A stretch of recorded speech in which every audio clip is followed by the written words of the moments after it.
하늘에는 성소 곧 여호와께서 지으시고 사람이 짓지 아니한 참 장막이 있다.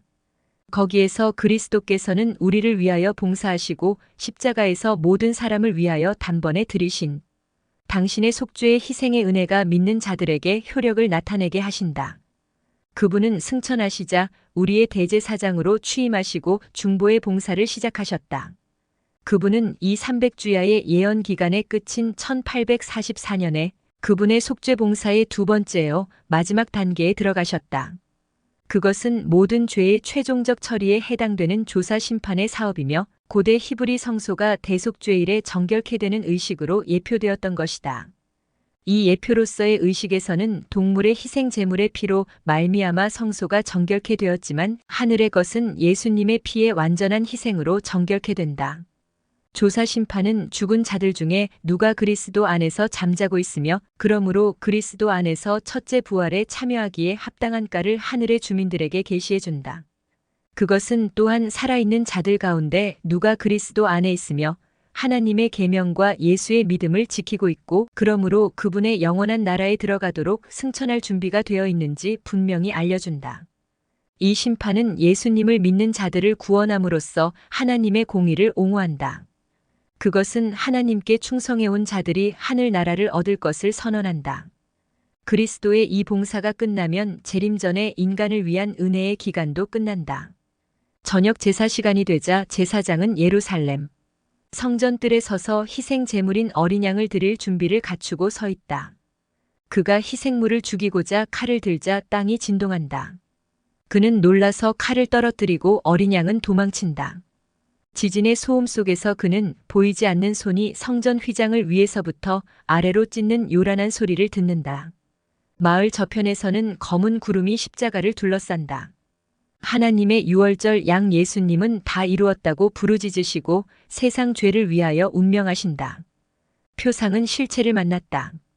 여러 세기를 통하여 성전의 봉사가 가리켜온 바로 그 사건이 이루어졌다. 구주께서는 그분의 속죄 희생을 완성하셨다. 그러나 표상이 실체와 만났기 때문에 이 희생을 예표하는 의식들은 폐지되었다. 그래서 휘장은 찢어지고 칼은 떨어지고 어린 양은 도망쳤다. 그러나 거기에는 구원 역사에 있어서 다른 과정이 더 있다. 그것은 십자가가 사건 너머까지 미친다. 예수님의 부활과 승천은 그분께서 더 이상 어린 양이 아니고 제사장으로서 봉사하시는 하늘 성소로 우리의 주목을 이끈다. 최종적이고도 완전한 희생이 드려졌다. 히브리 9장 28절. 이제 그분은 이 속죄의 희생이 모든 사람에게 효력을 나타내게 하신다. 하늘의 성소. 하나님께서는 그분이 지상에 거하실 장소 출애굽기 25장 8절로서 천예선약 히브리 9장 1절 아래 기능을 발휘한 첫 성소를 지으라고 모세에게 명령하셨다. 이것은 백성들이 구원의 길을 배운 장소였다. 약 400년 후에 솔로몬 왕이 지은 예루살렘의 영구적인 성전이 모세의 이동식 성막을 대신했다. 느부갓네살이 그 성전을 파괴한 후 바벨론의 포로에서 돌아온 귀양인들이 두 번째 성전을 지었는데 헤롯 대왕이 그것을 아름답게 중창하였고 로마인들이 주후 70년에 파괴했다. 신약 성경은 새 언약에도 성소, 곧 하늘의 성소가 있다는 것을 알려준다. 거기서 그리스도께서는 위엄의 보좌 우편에 앉으셔서 대제사장으로서의 직무를 수행하신다. 이 성소는 주께서 베푸신 것이요 사람이 한 것이 아니 히브리 8장 1절, 2절 다. 시내산에서 모세는 하늘 성소의 식양 사본, 축소판 모델을 보았다. 출애굽기 25장 9절, 40절. 성경은 모세가 지은 성소를 하늘에 있는 것들의 모형, 혹은 참것의 그림자. 히브리 9장 23절, 24절라고 부른다. 그러므로 지상 성소와 그 의식들은 하늘 성소의 역할에 대한 특별한 통찰을 우리에게 준다. 성경 전편을 통하여 하늘 성소 혹은 하늘 성전의 존재가 알려져 있다. 시편 11장 4절, 102편 19절, 미가엘 1장 2절, 3절 참조. 계시자 요한은 이상 가운데 하늘 성소를 보았다. 그는 그것을 하늘의 증거 장막의 성전 요한계시록 15장 5절 혹은 하늘에 있는 하나님의 성전 요한계시록 11장 19절이라고 묘사한다. 거기서 그는 지상 성소의 성소 안에 있는 기구들의 원형인 7금초대 요한계시록 1장 12절, 금단 분향단 요한계시록 8장 3절과 같은 기구들을 보았다. 그는 또한 지상 성소의 지성소 안에 있는 것과 흡사한 언약궤를 거기서 보았다. 요한계시록 11장 19절. 하늘의 분향단은 하늘 성전에 있는 하나님의 보좌 앞에 있다. 요한계시록 8장 3절, 9장 13절, 4장 2절, 7장 15절, 16장 17절. 그러므로 하늘의 보좌실 장면은 다니엘 7장 9절, 10절 하늘 성전 혹은 성소 안에 있다. 마지막 심판이 하나님의 성전으로부터 나오는 것은 이런 이유 때문이다. 요한계시록 15장 5절에서 8절. 그러므로 성경은 하늘 성소가 실제적인 곳이오히 82 비유나 추상적인 것이 아님을 분명히 알려준다. 하늘 성소는 하나님의 주 거처이다. 하늘 성소에서의 봉사. 성소의 기별은 구원의 기별이었다. 하나님은 그 의식을 복음을 전하기 위하여 사용하셨다. 히브리 4장 2절. 지상 성소의 봉사는 현재까지의 비유, 곧 그리스도의 초림까지의 비유였다. 히브리 9장 9절 10절. 표상과 의식을 통하여 하나님께서는 이 복음 비유의 수단으로 이스라엘의 믿음을 세상의 구속주, 곧 세상 죄를 지고 가는 하나님의 어린 양의 희생과 그의 제사장 봉사에 초점을 맞추고자 의도하셨다. 갈라디아서 3장 23절, 요한복음 1장 29절. 성소는 그리스도의 봉사의 세 단계, 즉 1. 대속적 희생, 2. 제사장 중보, 3. 마지막 심판을 예증했다. 대속적 희생. 성소의 모든 희생 제사는 피 흘림이 없은즉 사함이 없다는 진리를 나타내었으며 히브리 9장 22절 죄의 용서를 위한 예수님의 죽음을 표상했다. 그 희생 제사들은 다음의 진리들을 예시했다. 1. 죄에 대한 하나님의 심판. 죄는 선하고 순결하고 진실한 모든 것에 대한 뿌리 깊은 반역이기 때문에 결코 등한히 여겨질 수 없다. 죄의 삭은 사망이다. 요한복음 6장 23절. 2. 그리스도의 대속적 죽음. 우리는 다 양 같아서 각기 제 길로 갔거늘 여호와께서 우리 무리의 죄악을 그에게 담당시키셨도다. 이사야 53장 6절. 성경대로 그리스도께서 우리 죄를 위하여 죽으셨다셨다. 고린도전서 15장 3절. 3. 하나님이 제공하시는 속죄의 희생. 그 희생은 하나님이 그의 피로 인하여 믿음으로 말미암는 화목 제물로 세우신 예수 그리스도시다. 로마서 3장 24절, 25절. 하나님이 죄를 알지도 못하신 자로 우리를 대신하여 죄를 삼으신 것은 우리로 하여금 저의 안에서 하나님의 의가 되게 하려 하심이니라. 고린도후서 5장 21절. 구속주 되신 그리스도께서는 당신이 받으실 대우를 받게 하기 위하여 우리가 받아야 할 대우를 받으셨다. 그리스도께서 당신은 아무 상관이 없으신 우리의 죄를 인하여 정죄를 받으신 것은 아무 공이 없는 우리가 당신의 의로 의롭다 하심을 받게 하시기 위함이었다. 그가 채찍에 맞음으로 우리가 평화를 누렸도다. 이사야 53장 5절. 지상 성소의 희생 제사는 반복적이었다. 하나의 이야기처럼 구속의 이 같은 의식적 비유는 반복되고 또 해마다 반복되어졌다. 그와는 대조적으로 실체, 곧 우리 주님의 실제적 속죄의 죽음은 갈바리에서 단번에 영원히 이루어졌다. 히브리 9장 26절에서 28절, 10장 10절에서 14절. 십자가 위에서 인간의 죄값은 충분히 지불되었다. 하나님의 공의는 충족되었다. 법적 견지에서 세상은 하나님의 은총을 입도록 회복되었다. 로마서 5장 18절. 속죄 혹은 화목은 희생 제물로 예표된 바와 같이 십자가에서 다 이루어졌다. 그러므로 회개한 신자는 우리 주님의 이 완성된 사업을 신뢰할 수 있다. 제사장 중보. 희생 제사가 죄를 속했다면 왜 제사장이 필요했는가? 제사장의 직무는 죄인들과 거룩한 하나님과의 사이에 중보의 필요를 주목하게 했다. 제사장 중보는 죄의 심각성과 그것이 죄 없는 하나님과 죄 많은 피조물 사이에 만들어 놓은 분리를 보여준다. 마치 모든 희생 제사가 그리스도의 죽음을 예표했던 것처럼 모든 제사장은 하늘 성소의 대제사장으로서의 그리스도의 중보 사업을 예표했다. 하나님은 한 분이시오 또 하나님과 사람 사이의 중보도 한 분이시니 곧 사람이신 그리스도 예수라. 디모데전서 2장 5절. 1. 중보자와 속죄. 제사장이 중보 봉사를 하면서 행하는 속죄의 피의 적용은 속죄의 한 형식으로 나타났다. 레위기 4장 35절. 속죄를 나타내는 영어 단어 어톤먼트는 사이가 버그러진 양편을 화목시킨다는 뜻이다. 그리스도의 속죄의 죽음이 세상을 하나님과 화목시킨 것처럼 그분의 중보 혹은 그분의 죄 없는 생애와 대속적 죽음의 공로의 적용은 신자에게 화목 혹은 하나님과의 하나됨을 실현시킨다. 레위족 제사장 직분은 그리스도께서 그분의 죽음 이후에 계속 수행해 오신 구원의 봉사를 예시한다. 위엄의 보좌 우편에서 봉사하시는 우리의 대제사장은 주께서 베푸신 것이요 사람이 한 것이 아닌 성소와 참 장막에 부리는 자로서의 직무를 행하신다. 히브리 8장 1절 2절. 하늘 성소는 그리스도께서 우리의 구원을 위하여 그분의 제사장 봉사를 하시는 위대한 지휘 본부이다. 그분은 자기를 힘입어 하나님께 나아가는 자들을 온전히 구원하실 수 있으니 이는 그가 항상 살아서 저희를 위하여 간구하심이니라. 히브리 7장 25절. 그러므로 우리는 때를 따라 돕는 은혜를 얻기 위하여 은혜의 보좌 앞에 담대히 나아갈 용기를 얻는다. 히브리 4장 16절. 지상 성소에서 제사장은 두 가지 별개의 봉사를 했는데 그것은 성소 혹은 첫째 칸에서의 매일의 봉사 본서 4장 참조와 지성소 혹은 둘째 칸에서의 연례적 봉사였다. 그 봉사들은 그리스도의 제사장 봉사를 예시했다. 성소에서의 봉사.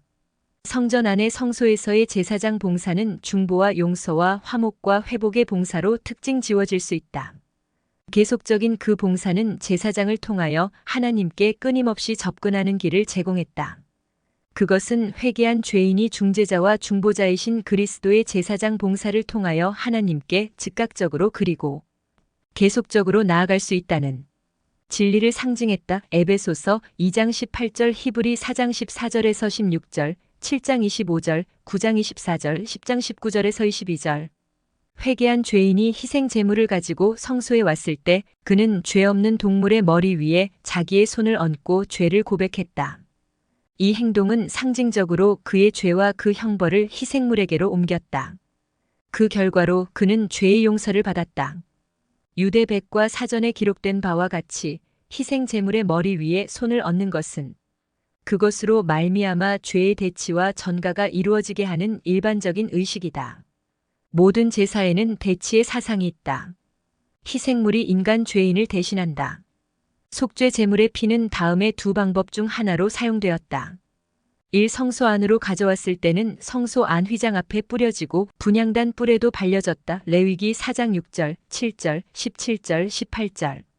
2. 그러나 성소 안으로 가져오지 않았을 때 그것은 뜰에 있는 번제단의 뿔에 발려졌다. 레위기 4장 25절, 30절. 그런 경우에는 제사장이 그 희생 제물의 고기의 일부를 먹었다. 레위기 6장 25절, 26절, 30절. 어떤 경우에서나 제물을 드리는 사람들은 그들의 죄와 형벌이 성소와 제사장에게로 옮겨진 것을 깨달았다. 이 의식적 예증에서 성소는 회개한 자가 속죄 제물을 바치고 자신의 실수를 고백할 때 그의 범죄와 형벌을 적어도 한동안 담당했다. 그는 용서를 받고 하나님의 간합하심을 확신하면서 돌아간다. 그와 마찬가지로 원형적 경험에 있어서도 죄인이 성령의 감동에 의하여 회개함으로 그리스도를 그의 구주요 주님으로 영접할 때 그리스도께서는 그의 죄와 형벌을 떠맡으신다. 그는 값없이 용서를 받는다. 그리스도는 믿는 자의 대리자일 뿐 아니라 그의 보증인이시다. 표상과 원형에 있어서 성소의 봉사는 주로 개인에게 중심을 둔다. 그리스도의 제사장 봉사는 죄인의 용서와 하나님과의 화목을 제공한다이 725. 그리스도 때문에 하나님께서는 회개한 죄인을 용서하시고 그에게 그분의 아들의 의로운 품성과 순종을 입혀주시고 그의 죄를 용서하신다. 그리고 생명책에 그의 이름을 그분의 자녀들 중 하나로 기록하신다. 에베소서 4장 32절, 요한일서 1장 9절, 고린도후서 5장 21절, 로마서 3장 24절, 누가복음 1장 20절. 믿는 자가 그리스도 안에 거할 때 영적 은혜가 성령을 통하여 우리 주님에 의하여 그에게 전달됨으로써 그는 영적으로 자라나고 하나님의 성품을 반영하는 미덕과 덕성이 개발된다. 베드로후서 3장 18절, 갈라디아서 5장 22절, 23절. 성소의 봉사를 통해서 믿는 자의 칭의와 성화가 이루어진다. 마지막 심판. 대속죄일의 사건들은 하나님의 마지막 심판의 세 국면들을 설명한다. 그것은 1. 재림 전 심판이라고도 불리어지는 천년기 전 심판 혹은 조사 심판, 2. 천년기의 심판, 3. 천년기 끝에 이루어지는 집행 심판이다. 1. 지성소에서의 봉사. 제사장 봉사의 두 번째 부분은 주로 성전과 하나님의 백성의 정결을 근간으로 하는데 성소를 중심으로 이루어진다. 이것은 지성소에 초점을 둔 봉사, 오직 대제사장만이 행할 수 있고 1년에 단 하루에만 국한된 봉사로 이루어진다. 성소의 정결에는 두 염소가 필요했다. 하나는 여호와께 드릴 제물이요, 다른 하나는 아사셀 히브리어로 AGAGE를 위한 것이었다. 여호와께 드릴 염소를 바침으로 대제사장은 그 지성소와 회막성소가 단뜨리를 위하여 속죄했다. 레위기 16장 20절, 16장 16절에서 18절 참조.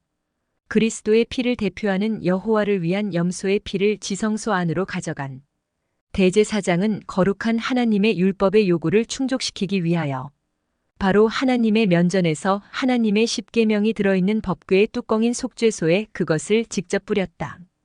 피의 행동은 그리스도께서 우리의 죄를 위하여 지불하셔야 했던 무한한 값을 표상했고 하나님이 당신의 백성들을 당신 자신과 화목시키기를 얼마나 열망하시는지를 나타냈다. 고린도후서 5장 19절 참조. 그리고 그는 이 피를 1년 중 매일 고백한 죄를 나타내는 피가 뿌려져 온 분향단과 번제단에도 뿌렸다. 그렇게 함으로써 대제사장은 백성은 물론이요 성소를 위한 속죄를 이루고 그 둘을 다 같이 정결케 했다. 레위기 16장 16절에서 20장, 20장에서 33절. 그리고 나서 중보자이신 그리스도를 대표하는 대제사장은 성소를 더럽혀왔던 죄를 자기 자신이 짊어지고 살아있는 염소, 곧 아사셀에게로 그 죄들을 옮겼으며 그 염소는 하나님 백성의 진영에서 떠나보냈다. 이 행동은 상징적으로 매일의 용서의 의식에 사용된 희생, 제물의 피나 고기를 통하여 회개한 신자들에게서 성소로 옮겨진 백성들의 죄를 제거했다. 이와 같은 방법으로 성소는 정결함을 받고 다음 한 해의 봉사 사업을 위하여 준비되었다. 레위기 16장 20절, 30절에서 33절. 이리하여 하나님과 그분의 백성 사이의 관계는 모두 바로 잡히게 되었다. 그러므로 대속죄일은 죄의 박멸을 취급하는 심판 과정을 예시한다. 그날에 이루어진 속죄는 죄의 존재를 영원히 도말하고 우주가 하나님의 조화로운 지배 아래 완전한 화목을 이루게 하는 그리스도의 공로의 최종 적용을 예표했다. 아사셀 염소. 히브리어 아사셀 AGAGE를 영어로 스케이프고트 쫓겨난 염소, 이 스케이프고트로 번역한 것은 불가타역 VULGATE의 카페르 에미사리우 스케이퍼 EMISSARIUS 곧 보내버린 염소에서 유래된다. 레위기 16장 8절, RSV, KJV 난회주. 레위기 16장을 주의 깊이 살펴보면 아사셀은 어떤 사람들이 생각하는 바와 같이 그리스도를 나타내는 것이 아니고 사단을 나타낸다. 그 사실을 입증하는 이론은 다음과 같다. 1. 아사셀은 희생 제물로 죽음을 당하지 않았기 때문에 용서를 가져다주는 수단으로 사용될 수 없었다. 왜냐하면 피 흘림이 없은즉 사함이 없기 때문이다. 히브리서 9장 22절.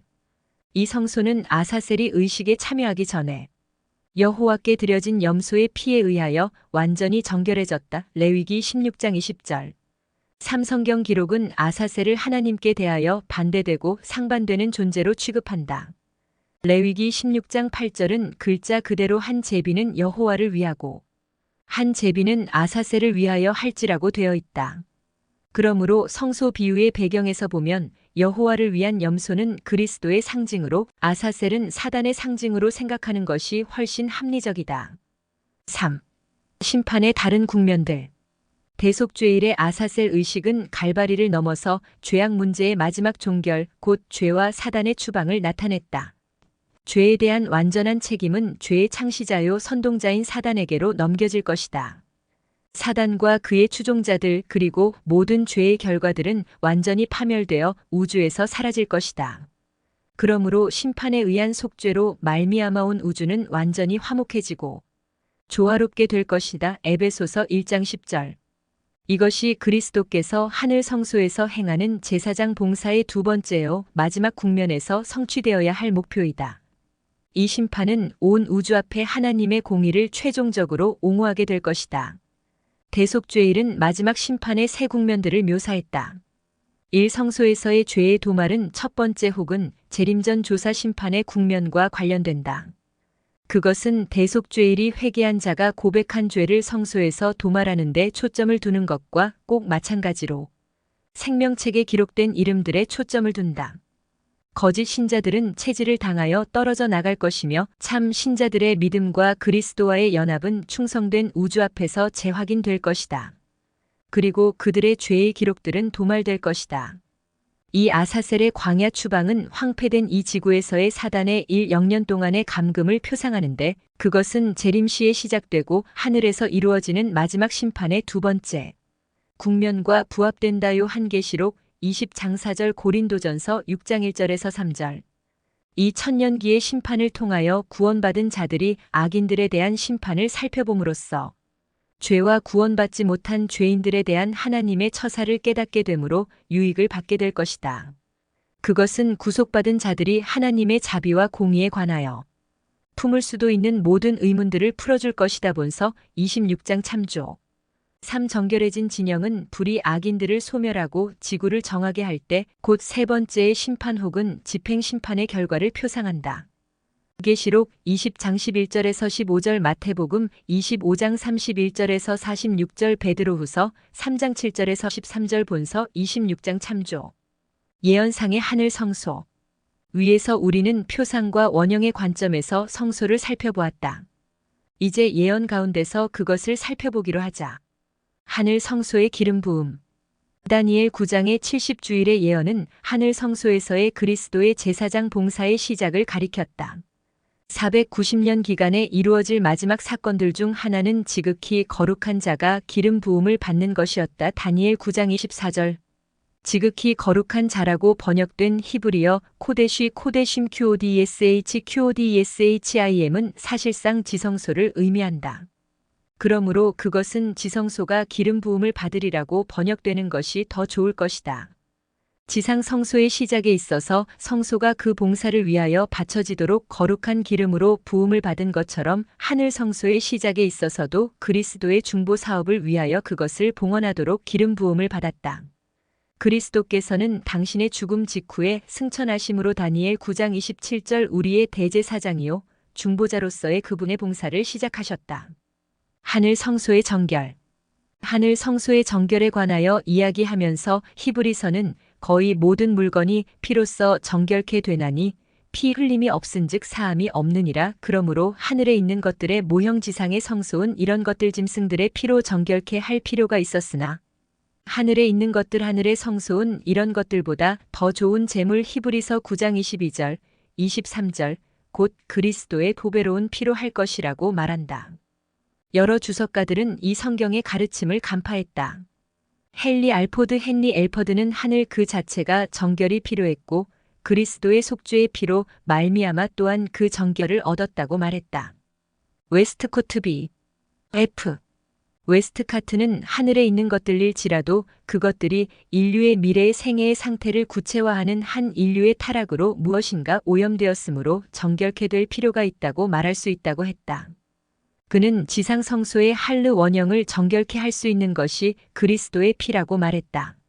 하나님의 백성들의 죄가 믿음으로 속죄 제물 위에 놓여지고 상징적으로 지상의 성소로 옮겨졌던 것처럼 새 언약 아래서는 회개한 자들이 고백한 죄는 믿음으로 그리스도 위에 놓여진다.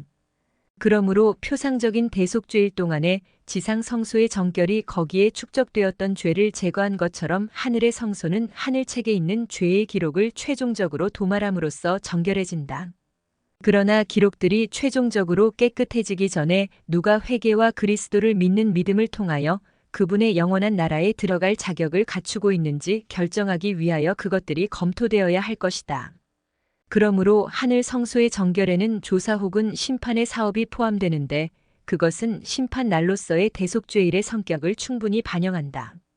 누가 구원을 받을 것이며 누가 잃어버린 받을 것인가의 결정을 실증하는 이 심판은 재림 전에 있어야 한다.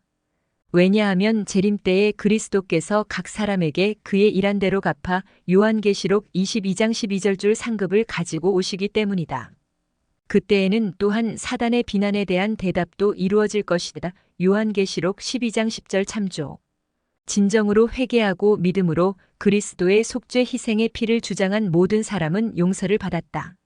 이 심판 때에 그들의 이름을 불리어지면 그들은 그리스도의 의의 옷을 입고 그들의 죄가 도말된 것이 확인되고 그들은 영생을 얻기에 합당함을 인정받는다. 누가복음 20장 35절. 예수님은 이기는 자는 이와 같이 흰옷을 입을 것이요 내가 그 이름을 생명책에서 반드시 흐리지 아니하고 그 이름을 아버지 앞과 그 천사들 앞에서 시인하리라. 요한계시록 3장 5절고 말씀하셨다. 선지자 다니엘은 이 조사 심판의 성격을 알려준다. 작은 뿔로 표상된 배교의 세력이 하나님께 참남된 일과 지상에 있는 그분의 백성들을 핍박하는 일을 계속하고 있는 동안 다니엘 7장 8절, 20절, 21절, 25절 왕좌가 놓이고 하나님께서 마지막 심판을 주재하신다. 이 심판은 하늘 성소의 보좌실에서 이루어지고 수많은 하늘 증인들이 배석한다. 심판을 베풀 때 책들이 펴지고 조사하는 절차가 시작된다. 다니엘 7장 9절, 10절. 이 심판이 있은 후에야 비로소 배교의 세력이 멸망을 당한다. 다니엘 7장 11절. 심판의 시기. 그리스도와 하늘 아버지가 다같이 조사 심판에 관여하신다. 그리스도께서 하늘 구름을 타고 이 땅에 오시기 전에 그분은 인자로서 하늘 구름을 타고 옛적부터 항상 계신 자 곧 하나님 아버지께 와서 그분 앞에 서신다. 다니엘 7장 13절. 그리스도께서는 승천하신 이래로 하나님 앞에서 대제사장이요 우리의 중보자로서의 직임을 수행해 오셨다. 다니엘 7장 25절. 그러나 이때에 그분의 나라를 받기 위하여 오신다. 다니엘 7장 14절. 1. 그리스도의 제사장 봉사가 가리워짐. 다니엘 8장은 선악의 대쟁투와 하나님의 마지막 승리에 관하여 우리에게 알려준다. 2장은 그리스도의 대제사장 봉사의 시작과 하늘 성소의 정결 사이에서 하나님 지상 세력이 그리스도의 봉사를 방해할 것을 알려준다. 이 이상에 나타난 수양은 메데 바사에미디오 마이너스 퍼저 제국을 나타냈고 다니엘 8장 2절 그 두 뿔 중에 나중에 나온 뿔이 더 큰 것은 분명히 그 제국의 두 국면을 묘사하는데 그 나라의 더욱 우세한 왕조인 바사가 나중에 나타난 것을 의미한다. 다니엘이 묘사한 바와 같이 이 동방의 왕국은 그 세력을 서와 북과 남을 향하여 다니엘 8장 4절 크게 확장하였다. 서편에서부터 오는 수염소는 헬라를 표상했고 그 큰 뿔은 첫째 왕 알렉산더 대왕을 나타냈다. 단 821. 서편에서 온 알렉산더는 신속히 바사퍼저를 정복했다. 그리고 그가 죽은 지 몇 년 후에 그의 왕국은 카산더 CASSANDER, 리시마쿠스 LYSIMACHUS, 셀류쿠스 SELUCUS, 프톨레미탈러미의 네 나라로 분열되었다. 다니엘 8장 8절, 22절.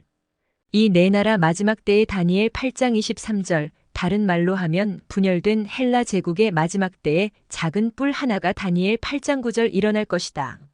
어떤 사람들은 주전 2세기의 짧은 기간 동안 팔레스틴을 지배한 시리아의 왕 안티오쿠스 에피파네스 엔타이어커스 EPIPHANES가 예언의 이 부분의 성취라고 생각한다. 많은 개혁자들을 포함한 다른 사람들은 이 작은 뿔을 이교 로마와 법왕 로마를 막론한 로마로 규명했다. 이 후자의 해석이 다니엘이 자세히 설명한 바와 꼭 맞으며 전자의 해석은 부합되지 않는다. 다음의 점들을 생각해보라. 1. 작은 뿔의 세력은 헬라 제국의 멸망 때부터 마지막 때까지 계속된다. 다니엘 8장 17절.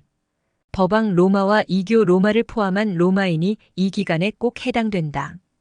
이 다니엘 2장, 7장, 8장의 예언들은 서로 일치한다. 본서 320페이지에 있는 예언적 평행 도표를 참조하라. 다니엘 2장의 신상의 네 금속과 다니엘 7장의 네 짐승은 동일한 세계 제국, 곧 바벨론, 메데 바사 헬라 로마를 나타낸다. 철과 진흙으로 된 발과 넷째 짐승의 열뿔은 다같이 로마의 분열을 나타내는데 그 나라들은 재림 때까지 존재할 것이다. 두 예언이 모두 로마를 헬라의 후계자여 재림과 마지막 심판 전에 존재할 마지막 제국으로 지칭했음을 주목하라. 다니엘 8장의 작은 뿔도 동일한 위치에 부합된다. 그것은 헬라의 뒤를 이어 등장했고 또한 초자연적인 방법으로 멸망되거나 혹은 사람의 손을 말미암지 않고 깨어 다니엘 8장 25절, 2장 34절 진다. 삼메대 바사는 강대하더라고 일컬어졌고 헬라는 심히 강대하여 가더라고 묘사되었고 또한 작은 뿔은 심히 커지더라고 서술되었다. 다니엘 8장 4절, 8절 9절. 가장 큰 세계 제국들 중 하나인 로마는 이런 설명에 부합된다. 사오직 로마만이 예언에 묘사된 그대로 그 제국을 남편 애굽과 동편 마케도니아와 소아시, 아과, 영화로운 딸 팔레스틴으로 확장했다. 다니엘 8장 9절. 오 로마는 바로 예수 그리스도이신 군대의 주제, 만왕의 왕을 대적하여 일어섰다. 다니엘 8장 11절, 25절. 그리스도의 성소는 말할 것도 없고 그분과 그분의 백성을 대항하여 로마의 세력은 가장 무서운 전쟁을 했다. 이 묘사는 이교 로마와 법왕 로마에게 다같이 해당된다. 이교 로마가 그리스도를 대적하고 예루살렘에 있는 성전을 파괴했는가 하면 법왕 로마는 인간들의 중보를 통하여 용서를 제공하고자 의도된 사제직분으로 대치함으로써 하늘 성소에서의 죄인을 위한 그리스도의 제사장 봉사와 중보 봉사의 80일, 이를 효과적으로 흐려버렸다. 12장 참조. 이 배교의 세력은 왜 성공을 거두어왔다. 그것이 또 진리를 땅에 던지며 자의로 행하여 형통하였기 때문이다. 다니엘 8장 12절. 회복과 정결과 심판의 시기. 하나님께서는 그리스도의 대제사장 봉사에 관한 진리가 무한정 가려지는 것을 허락지 않으신다. 성실하고 하나님을 두려워하는 남녀들을 통하여 그분께서는 당신의 사업을 부흥시키셨다. 종교개혁 때에 우리의 중보자로서의 그리스도의 역할을 부분적으로나마 발견하자 그리스도계에는 큰 부흥이 일어났다. 그러나 그리스도의 하늘 봉사에 관한 더 많은 진리가 계시돼야 했다. 다니엘의 이상은 우리의 대제사장으로서의 그리스도의 직무가 그분의 계속적인 중보 사업에 부가해서 정결과 심판을 위한 특별한 업무를 시작하실 때인 히브리 7장 25절 정한 때, 끝 다니엘 8장 17절에 특별히 두드러지게 될 것이라고 명시했다. 다니엘의 이상은 그리스도께서 대속죄의 의식의 원형에 해당되는 봉사, 곧 조사 심판과 7장 성전의 정결 사업을 언제 시작하실지를 명시했다. 2300주야까지니 그때의 성소가 정결하게 함을 입으리라. 다니엘 8장 14절. 이 이상은 마지막 때에 관한 것이므로 여기에 말하는 성소는 지상의 성소가 될 수 없다. 왜냐하면 지상 성소는 주후 70년에 파괴되었기 때문이다. 그러므로 예언은 하늘에 있는 새 언약의 성소 그리스도께서 우리의 구원을 위하여 봉사하시는 장소에 관한 것이어야 한다. 2300일 혹은 이 300주야는 히브리 원어상으로 볼 때 무엇을 말하는가? 창세기 1장에 의하면 주야는 하루이다. 본서 4장과 12장에서 언급한 바와 같이 상징적 예언의 기간은 역시 상징적이다. 즉 예언상 하루는 1년이다. 그러므로 많은 그리스도인들이 여러 세기를 통하여 믿어온 바와 같이 다니엘 8장의 이 300일은 이 300년에 해당된다. 1 다니엘 9장은 다니엘 8장을 풀이하는 열쇠가 됨. 하나님께서는 다니엘에게 이상을 깨닫게 하도록 가브리엘 천사에게 명령하셨다. 다니엘 8장 16절. 그러나 그 내용이 너무나 충격적인 것이었기 때문에 다니엘은 앓게 되었고 가브리엘은 설명을 중단할 수밖에 없었다. 그 장의 끝에서 다니엘은 내가 그 이상을 인하여 놀랐고 그 뜻을 깨닫는 사람도 없었느니 라고 말했다. 다니엘 8장 27절. 이런 장애 때문에 가브리엘은 그 기간, 곧 그가 아직 설명하지 못한 이상의 부분에 관한 설명을 연기할 수밖에 없었다. 다니엘 9장은 그가 이 책임을 완수하기 위하여 다시 돌아오는 것을 묘사하고 있다. 그러므로 다니엘 8장과 9장은 서로 연결되며 후자는 이 300주야의 비밀을 풀어주는 열쇠가 된다. 가브리엘이 나타나서 다니엘에게 이렇게 말했다. 이제 내게 고하러 왔느니라. 그런즉 너는 이 일을 생각하고 그 이상을 깨달을지니라. 다니엘 9장 23절. 여기에서 그는 이 300주야의 이상으로 되돌아가서 이야기를 시작한다. 다니엘 8장의 이상을 구성하는 시간적 요소들을 설명하고자 하는 그의 열망은 왜 그가 70주일의 예언을 가지고 설명을 시작하는지를 밝혀준다. 70일에 혹은 490년은 유태인과 예루살렘을 위하여 정해졌다. 다니엘 9장 24절. 기본이 되는 히브리어 동사는 하타크 CHATHAK이다. 비록 이 동사가 성경에 단 한 번만 사용되었을지라도 그 의미는 다른 히브리어 자료를 통해 이해할 수 있다. 게세니우스 GSENIUS가 쓴 유명한 히브리어 마이너스 영어 사전은 그것이 끊어내다, 분리하다는 의미라고 적절히 서술했다. 이런 배경에서 가브리엘의 설명은 매우 뜻 깊은 것이다. 그는 490년이 보다 긴 이 300년의 기간에서 끊어내야 한다고 다니엘에게 말한다. 가브리엘은 490년의 기산점을 예루살렘을 중건하라는 영이 날 때부터 다니엘 9장 25절라고 지적하는데 그것은 기원전 457년 곧 아닥사스 다이알타xerxes 왕 제7년에 해당한다. 사장 490년은 주후 34년에 끝났다. 그리고 이 300년에서 490년을 끊어내면 1810년이 남는다.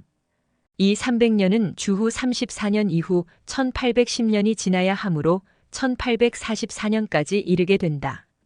이 그리스도의 봉사에 대한 보다 완전한 이해. 19세기 초기의 침례교, 장로교, 감리교, 루터교, 성공회, 감독교, 회중교 등을 포함한 많은 그리스도인들이 다니엘 8장의 예언을 진지하게 연구하게 되었다. 이 모든 성경학자들은 이 300년의 끝에 매우 중요한 어떤 사건들이 일어날 것으로 기대했다.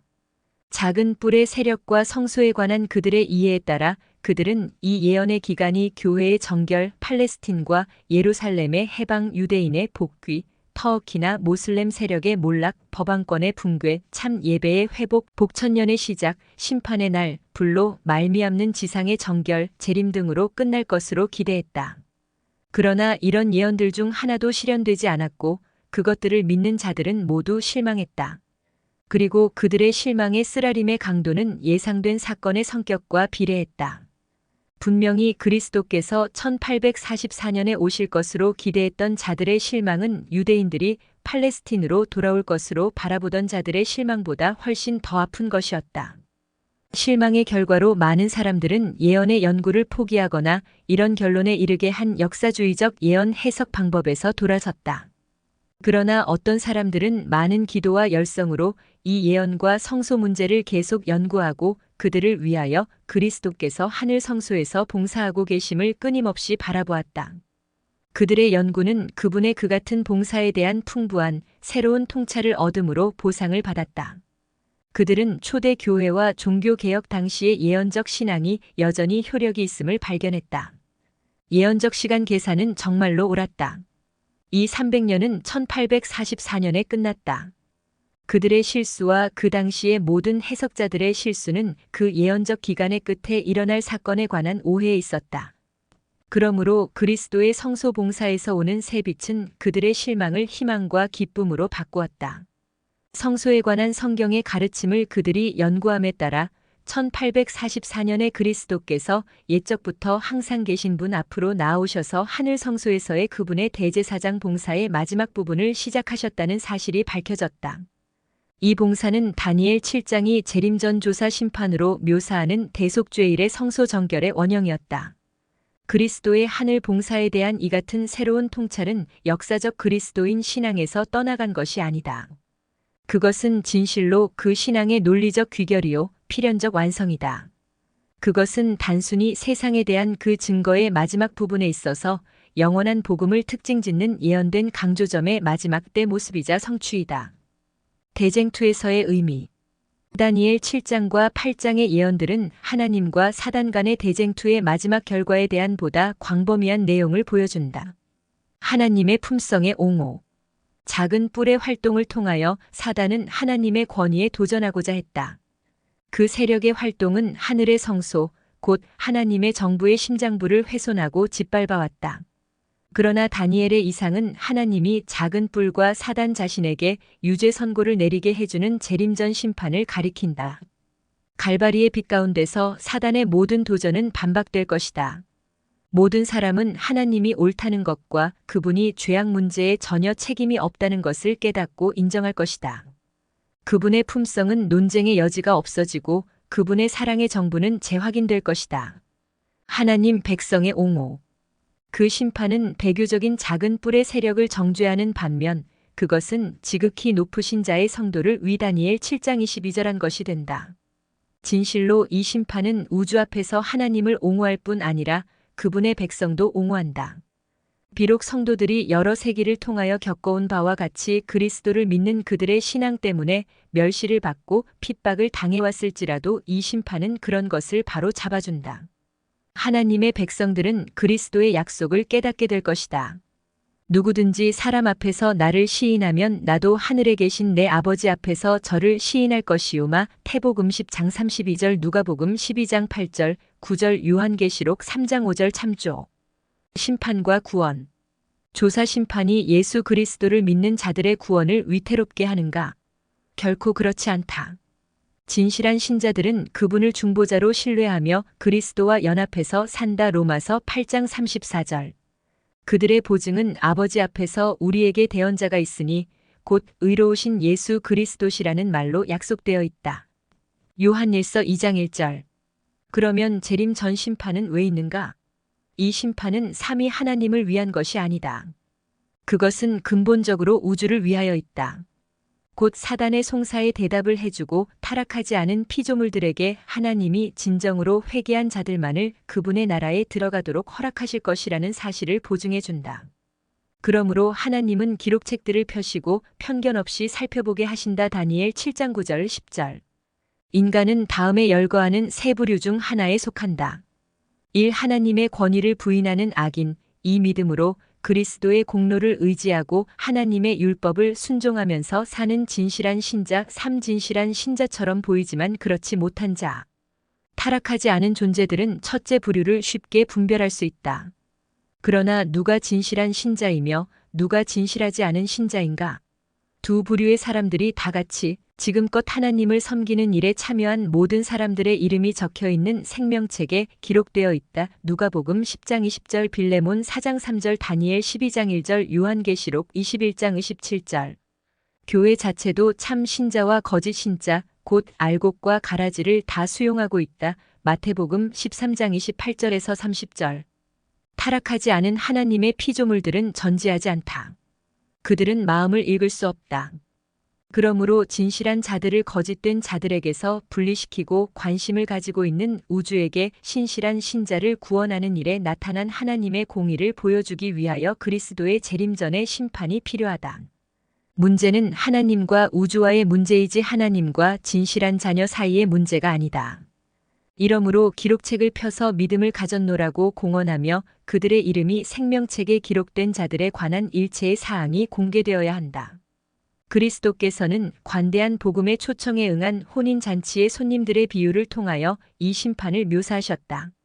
그리스도인이 되고자 택하는 사람 모두가 진실한 제자는 아니기 때문에 임금은 손님을 살펴보고 누가 혼인 예복을 입었는지 살피러 나온다. 이 예복은 그리스도를 진정으로 따르는 자들이 소유하게 될 순결하고 흠없는 품성이다.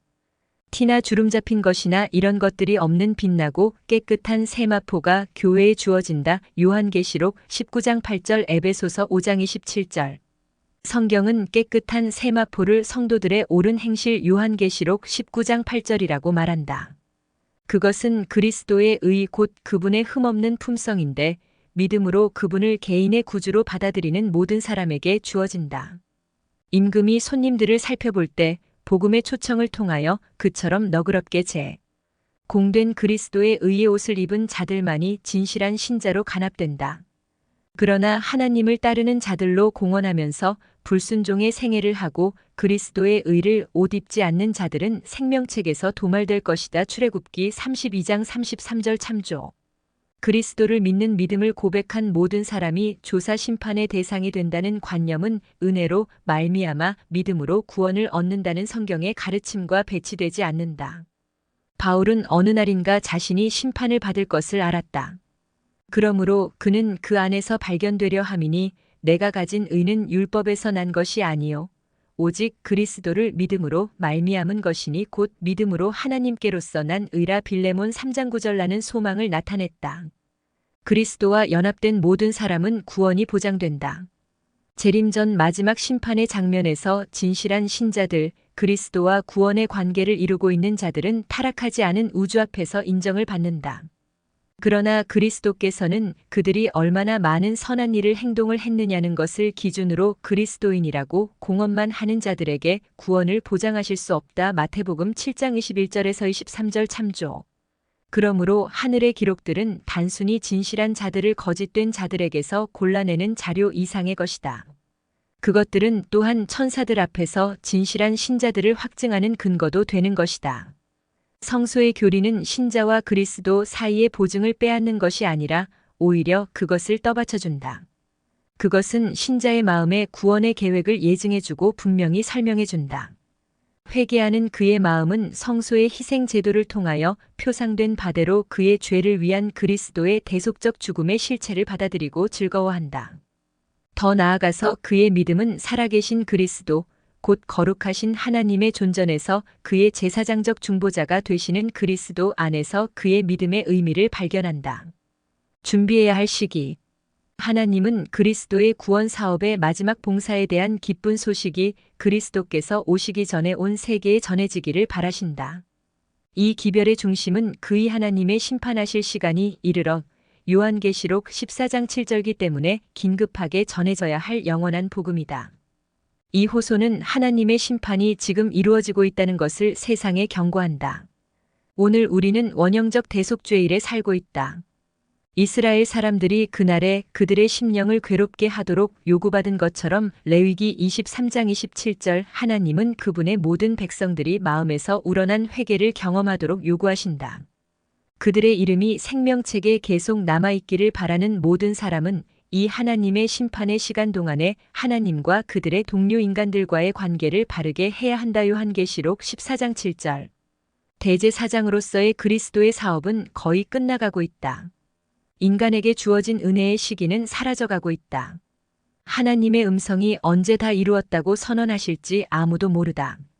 그리스도께서는 주의하라 깨어있으라 그때가 언제인지 알지 못함이니라 마가복음 13장 33절고 말씀하셨다. 비록 우리가 원형적 대속죄일의 무서운 시대에 살고 있을지라도 우리는 두려워할 필요가 없다. 희생 제물과 제사장의 이중 역할을 하시는 예수 그리스도께서 하늘의 성소에서 우리를 위하여 봉사하신다. 그러므로 우리에게 큰 대제사장이 있으니 승천하신 자, 곧 하나님 아들 예수시라. 우리가 믿는 도리를 굳게 잡을지어다. 우리에게 있는 대제사장은 우리 연약함을 체휼하지 아니하는 자가 아니요 모든 일에 우리와 한결같이 시험을 받은 자로 돼 죄는 없으시니라. 그러므로 우리가 긍휼하심을 받고 때를 따라 돕는 은혜를 얻기 위하여 은혜의 보좌 앞에 담대히 나아갈 것이니라. 히브리 4장 14절에서 16절.